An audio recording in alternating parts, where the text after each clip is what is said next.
Matapos namin kumain, ay lumabas na kami ng restaurant. But the chocolate shop across the street caught my attention. Kung pwede lang nabilhin ko ang buong chocolate shop para kay Rio, ay gagawin ko. Madugtungan lang ang buhay niya kahit habang buhay ako mag-ulam ng asin. But that's not how life works, sadly. You like chocolates? Tanong ni Said. Siguro ay napansin niya ang pagtitig ko doon. No? May naisip lang ako. Sagot ko at nagsimula ng maglakad. Hindi pa ako nakakahakbang ng 5 beses ay nararamdaman ko na hinatak niya ako papasok sa shop. Hey, promise, di talaga. Naiilang na sabi ko dahil kumuha na siya ng basket at nagsimulang punuin iyon ng chocolates na mahawakan niya. Then, take this as my gift. Simpleng sagot niya at nang mapuno ang basket ay naglakad kami papunta sa counter. Seriously? Thanks. Nahihiyang sabi ko. Damn, unti na lang iisipin ko na crush ako nito at di ako magdadalawang isip na pakasalan siya. Damn, what am I thinking? Miss, pag-gift wrap naman oh. Sabi ko sa cashier. Tumango naman ito at nagsimulang ibalot ang mga chocolates. Bakit pinabalot mo pa? Nakita mo naman na. Natatawang tanong ni Said. Nakakita ka na ba ng pure happiness? Tanong ko sa kanya habang nakangiti. Kumunot naman ang noon niya dahil dito. Siyempre, lagi naman ako nakakakita ng taong tumatawa. Sagot niya sa akin. Inabot ng cashier ang isang malaking box ng chocolate na nakabalot ng gift wrap at binayaran naman iyon ni Said. Sabay kaming lumabas sa shop. I'll show you what real happiness is. Sabi ko at sumakay na sa kotse niya. Mukhang litong-lito naman siya sa pinagsasabi ko pero nagmaneho na siya. Sa Rockford Hospital tayo? Sabi ko sa kanya. Papasok ka? You should take rest. Just do what I say. Sagot ko habang nakangiting tinitignan ng chocolates. I'm sure she will be happy. Bossy. Sabi niya at umiling-iling pa. Pagkaraan ng ilang minuto ay nakarating rin kami sa Rockford Hospital. Pinagbuksan naman niya ako ng pinto. I'll carry that for you. He offered and I gladly gave it to him. Sabay kaming pumasok sa hospital. May time na napapatingin sa amin ng ibang nurses. Marahil dahil kasama ko ang kaibigan ni Mr. Rockford. I don't care. Napasadahan pa ng mata ko ang 3 malditang babae na nakatingin sa direksyon namin. Gulat at inis ang nasa mukha nila. Hindi ko na lang iyon pinansin at tuloy-tuloy na naglakad papunta sa kwarto ni Rio. Where are we going? Nagtatakang tanong ni Said. Hindi ko na siya sinagot at tuloy ang binuksan ang kwarto.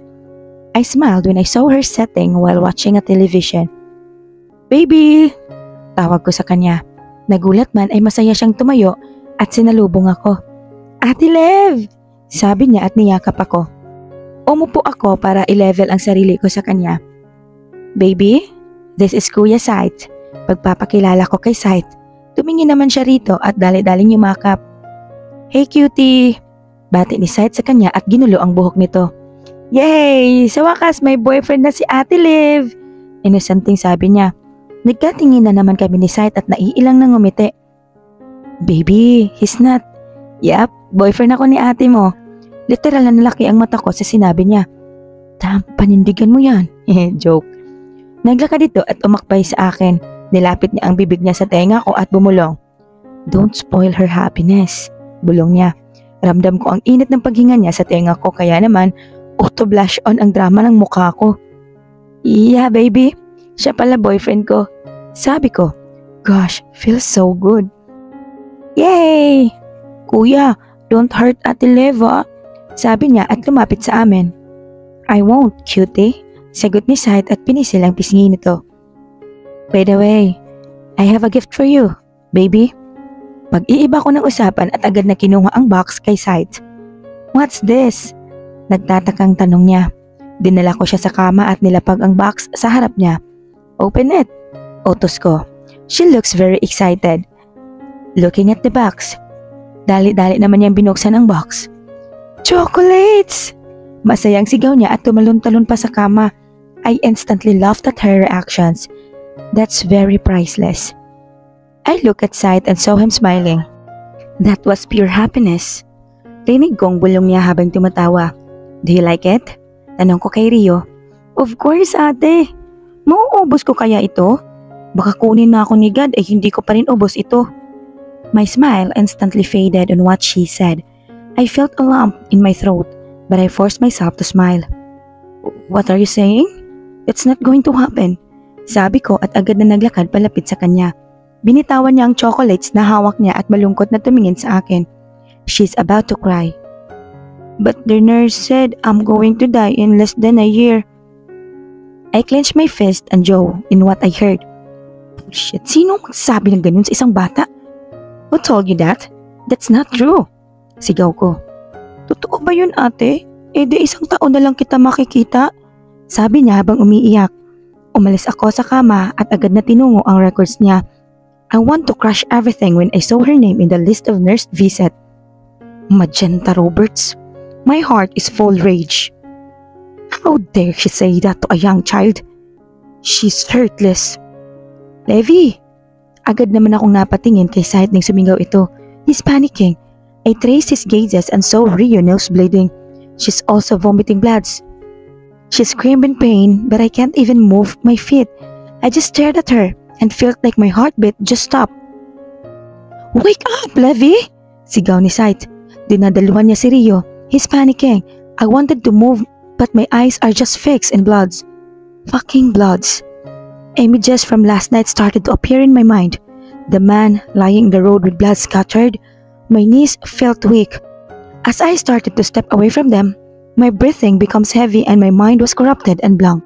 I held my chest. It started to tighten and I find it hard to breathe. My tears started to fill in my eyes. What the hell is wrong with me? Namalayan ko na lang ang biglang pagdagsa ng mga doktor at nurse papasok sa loob ng room at agad-agad na nilabas ang batang dumadaing sa sakit. I wanted to punch myself really hard. I wanted to help her, but my mind, those freaking memories, dominates my whole fucking system. Look at me, Levi.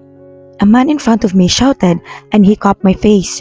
Malakas at malalim ang bawat paghugot ko sa aking hininga. Calm down, please, he said while rubbing my back. Natatakot ako, I said.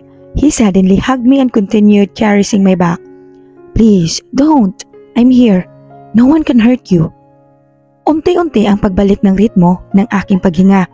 I felt comforted in his hug, but guilt is still eating my soul.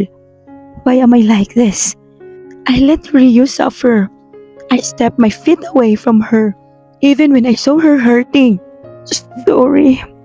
I cried to his shoulder. I'm being freaking stupid. She will be fine. Sabi niya at kumala sa pagkakayakap. Wala na ang kama rito ni Rio at sinama nila ito. Ang box ng chocolate ay nasa sahig pa. Damn, I just want to hurt myself right now. Umupo ako sa sopa at tinakpan ang aking mukha. Umuwi ka na, ihahatid na kita.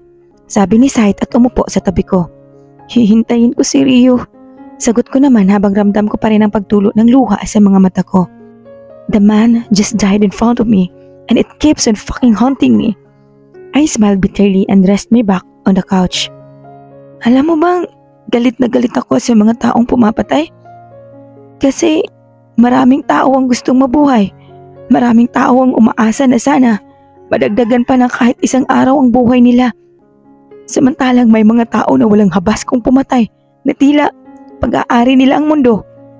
Nakakainis kasi lahat naman tayo gusto lang mabuhay kaya bakit kailangan pang magpatayan? But last night is an exception. For the first time in my life, masaya ako na may namatay. But his dying face haunts me. At tila gusto niya akong isama hanggang sa kamatayan. It's a nightmare. Kwento ko. I look at him and he's just staring at emptiness. Mukhang may bumabagabag sa isipan niya. It's nice meeting you, Levi. But I think this would be the last time na mag-uusap tayo. Nagulat ako sa sinabi niya. Napaayos ako ng upo dahil may part sa akin na nasasaktan. Bakit? Naguguluhang tanong ko. You should stay away from me, from us. You're so weak and fragile. You can't be part of our life. Nakanganga lang akong nakatitig sa kanya. I felt lost for words. Namalayan ko na lang na wala na siya sa harap ko. I'm weak. I'm fragile. I can't be part of their life. Parang sampal sa pagkatao ko yun. Bakit ba kasi nag-asam pa ako na magiging malapit sa kanya, sa kanila? Hamak na nurse lang naman ako. This is where I should stand. In this hospital, nursing patients. Levi, damn! I'm so worried about you. Napatingin ako sa bagong dating na lalaki sa kwarto ni Rio. Stephen, I whispered. The next thing I know, he's hugging me and I'm sobbing really hard. You have post-traumatic stress disorder, sabi niya. Matapos kong ikwento lahat kay Stephen ang nangyari, ay sinundo ako ng ilang nurse dahil pinapatawag daw ako sa admin. Nabalataan nila ang nangyari sa kwarto ni Rio. Pagkarating ko sa admin ay isang psychiatrist ang sumalubong sa akin. They evaluated me and they came up with this diagnosis. I'll prescribe you some medicines you could take when you suddenly feel a panic attack. Sabi niya at nagsulat ng reseta sa papel. Thank you, Doc. Sagot ko at kinuha ang inabot niyang reseta. Welcome. Mauna na ako pero may gustong kumausap sa'yo. Tumango na lamang ako at inanaw siya paglabas ng pintuan. Ilang sandali pa ay umupo sa kaninang inuupuan ng doktor ang isang babae. Mga nasa late 40s na ata siya. Hello, Nurse Andrea. I'm Ilona Miguel, Rockford Hospital's HRD head. We heard about your diagnosis a while ago. Paninimula niya habang tinitignan ang file ko. I don't know if you're aware of this, but we need to terminate your contract in this hospital. We don't accept mentally ill employees, especially when it comes to nurses and doctors. Literal na napanganga ako sa sinabi niya. No F way. I'm not mentally ill person. I'm just traumatized and I'll get over with this. Sagot ko sa kanya. Wala akong pake kung mataasan ko man siya ng boses. I just can't leave this hospital. Yes, you are. PTSD is a serious mental illness. You're a nurse. You are well aware of that. Nakita mo bang nangyari kanina? You experienced a panic attack at buntik nang mamatay ang pasyente dahil sa'yo. Do you even imagine what could possibly happen when Mr. Sight isn't there when it happened? You could kill the patient. At kung hahayaan ka naming manatili rito, sa susunod, may tuluyan ng mamatay dahil sa'yo. I can't utter a word. What she said was right. Paano na lang kung wala si Sight doon? Siguro ay napatay ko na si Rio. I have to accept my fate. Marahil ay hindi ako nababagay para rito. Huminga ako ng malalim at tumango. She smiled at me and handed me a paper and pen. You need to sign this agreement. Don't worry, pwede ka pa naman ulit mag-apply kapag napatunayan na wala ka ng PTSD. She said, trying to comfort me. But I don't think there are enough words to comfort me right now. Lumabas ako sa admin office ng blanco ang utak. I freaking studied my ass out just to work here. This is my dream, to be part of this hospital. Iniwan ko ang isla namin para lamang makapasok rito.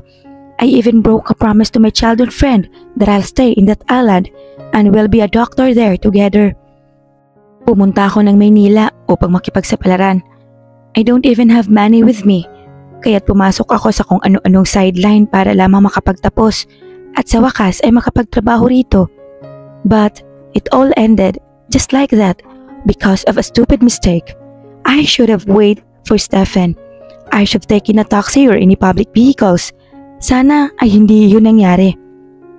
I'm alive and I'm thankful because of that. Maybe this isn't really for me. Babalik na lang siguro ako sa isla upang samahang muli ang aking kaibigan sa maliit na clinic doon sa isla. But I won't leave this place just like that. Naglakad ako patungong nurse station. Hindi pa siguro nila alam ang nangyari dahil admin pa lang naman ang nakausap ko. I immediately saw her. Hindi na ako nagsalita at agad siyang hinatak sa buhok at tinulak papunta sa bakanting office. What the hell is your problem, bitch? She shouted. Bakit mo sinabi kay Rio yun? Wala ka bang puso? Sigaw ko sa kanya. So what? Sinabi ko lang ang totoo. She will die anyway. Masama ba? I didn't let her finish her words and slap her ugly face. Pathetic bitch. Ganyan ba pag walang nagmamahal sa'yo? Panunodya ko sa kanya. Namula naman ang mukha niya at halatang asar na siya. Mamamatay na ang batang yun! She shouted again. Hindi na talaga ako nakapagtimpi at sinuntok siya sa panga na agad niyang kinabagsak. Her nose is bleeding and she really looked shocked. Isusumbong kita sa admin! Naiiyak na sabi niya. Sumbong mo! Walang emosyon kong sabi at tuluyan na siyang iniwan doon nang umiiyak. I just tried to stop myself. Kapag hindi ko napigilan ang sarili ko, ay baka mas malala pang nagawa ko. I'm not a violent person, but she pushed me to my limit. I sighed deeply and walked away from that place. Lumabas ako ng ospital. This would be the last time I'm walking here, so I took my moment and walked slowly. Kagaya kahapon ay marami na namang nangyari ngayong araw. I really felt so tired. Nang tuluyan na akong makalabas, ay nakita ko si Stephen na naghihintay sa may hagdan. I smiled at him, though it may not be that sincere, but I tried. Lumapit naman ako sa kanya, but he's still wearing his coat. Ito rin ang unang beses na mas nauna siya sa akin sa waiting spot ko. Levi, tawag niya nang malapit na ako sa kanya. Himala, nauna ka sa akin na. Sabi ko at tumabi na sa kanya. How was it? Tanong niya agad sa akin. My smile faded and immediately diverted my gaze somewhere else. Ayokong makita niya na nalulungkot ako. I have PTSD. Sagot ko sa kanya. What? Hindi makapaniwalang tanong niya. Binaling ko muli sa kanya ang tingin ko at ngumiti ng malungkot. And I have to leave the hospital. You know the rules. I saw his devastated face and he combed his hair using his fingers. I'm sorry. This is my fault. I shouldn't have let you go home alone. I'm sorry, he said and held my hand. It wasn't your fault. Don't blame yourself. Magpapahinga lang ako. Mag-a-apply na lang ulit ako kapag maayos na ako. I assured him. He just nodded and hugged me. Hahatid na kita pa uwi. Sabi niya at hinawakan ng kamay ko. Okay. Sabi ko at nagsimula na kaming maglakad nang mapatigil kami agad. Attention code blue. I repeat, code blue. To the ICU, code blue. Nagkatinginan kami ni Stephen nang marinig ang anunsyo sa speaker. Medyo malapit pa kami sa entrance ng hospital kaya't rinig pa mula rito ang anunsyong yun. Mukhang nagdadalawang isip siya kaya't hinawakan ko siya sa balikat. Run. Mas kailangan ko dun. Hihintayin na lang kita rito. Sabi ko. He nodded and cupped my face. Sorry. Matapos niyang halikan ang noo ko ay agad siyang tumakbo pabalik ng hospital. I just smiled while looking at some doctors and nurses panic. Nakakainggit. Code blue signifies an emergency and needed an immediate medical attention. Stephen is part of code team. Sila yung responsible para sa mga ganitong medical emergencies. I just sighed and sat in my waiting spot. I have to wait for him. Kahit abutin ako ng kinabukasan, I just can't imagine myself walking in the road again. Baka matuluyan na ako pag nagkataon. Hours passed. Ay wala pa rin siya. I felt sleepy and tired. Until I decided to try. Naglakad ako pababa sa hagdan at unti-unting tinahak ang daan paalis sa ospital. Hindi pa nakakalayo, ay agad akong bumalik. I can't. I have to take a taxi. Pero natatakot ako. Paano pag hindi rin mapagkakatiwalaan ang driver nun? I frustratedly sit sa gilid ng kalsada. Madalang lang ang dumaraan na public vehicles. This trauma is ruining my life. I attempted a lot of times to walk away, but I always find myself coming back to where I was sitting. God, I'm going crazy. Bago pa ako tuluyang mabaliw, ay isang itim na sasakyan ang tumigil sa harap ko. This car looks familiar. Kunot-noo kong sinilip ang nasa loob ng kotse nang biglang bumukas ang salamin ng passenger seat. Hop in, he coldly said. Ngumiti ako at agad na pumasok sa kotse niya. Damn, just right in time. Thanks. I was about to say that when I realized, why? Why do I need to call him that way? Hindi naman ako empleyado ng hospital niya. Thanks, Javon. I was holding my breath when I said that. Mukha rin siyang nagulat sa sinabi ko. So, you decided to talk informally to me now? Malamig na tanong niya. Why not? Hindi naman na kita employer. Mahinang sagot ko at tumingin sa bintana. You resigned? He asked. I was terminated. I have PTSD. Malungkot na turan ko. Muntik na akong tumalsik nang bigla siyang magpreno. You have what? Hindi makapaniwalang tanong niya. PTSD. Simpleng sagot ko at naramdaman ko na naman na pinandar niyang muli ang kotse. Is it because of... Just please, don't mention it. Pagpigil ko bago pa niya tuluyang mabanggit iyon. No more panic attack today, please. Okay, he simply answered. Why do you decided to take me home? Pag-iiba ko sa usapan. You look stupid walking back and forth beside the road. Ramdam ko ang pagkapahiya sa sinabi niya. Nakita niya? Akala ko naman ay nadaanan niya lang ako. but it looks like he's been watching me. May emergency kasi ang kaibigan ko kaya hindi niya ako mahatid. Tsaka ayoko naman mag-taxi dahil natatakot ako. Wala rin masakyan na ibang public vehicle. I have to resort to walking but I failed every time I attempted to. Mahabang paliwanag ko pero parang bored na bored lang siyang makinig. Hindi na siya nagsalita at natahimik na ang buong biyahe. Sumandal na lang din ako sa upuan at tumingin sa labas.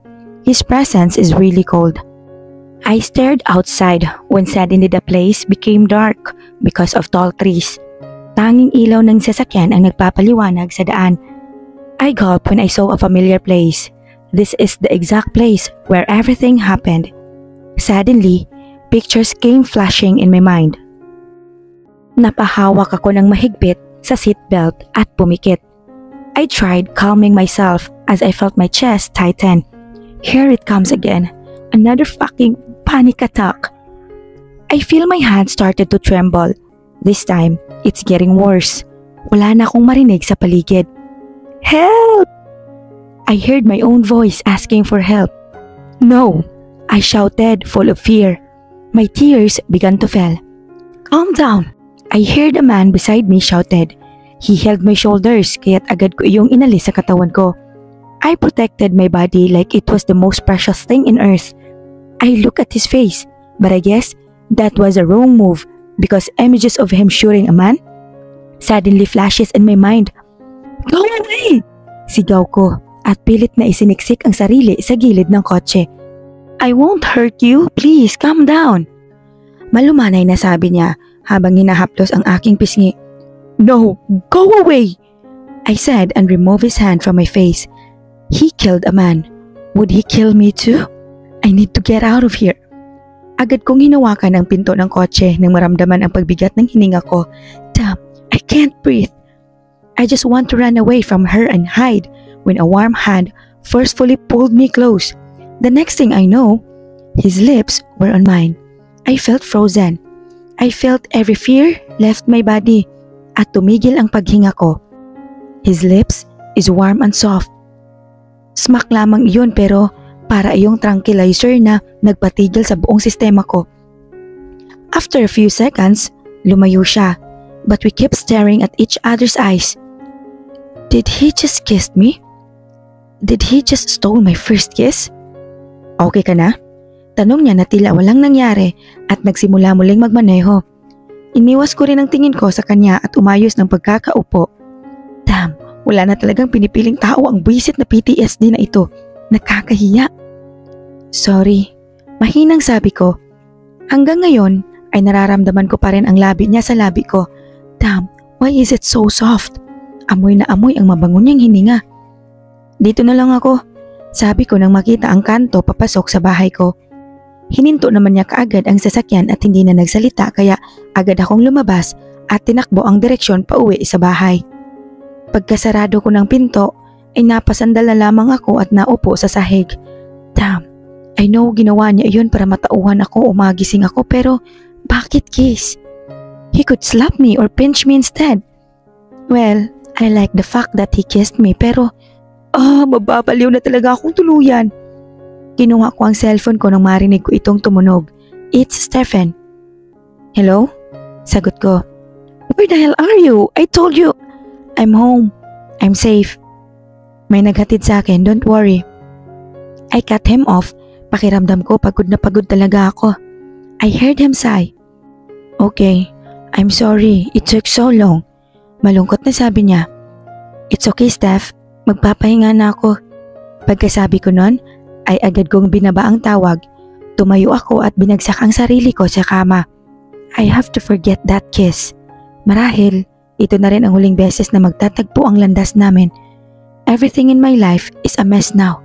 Damn.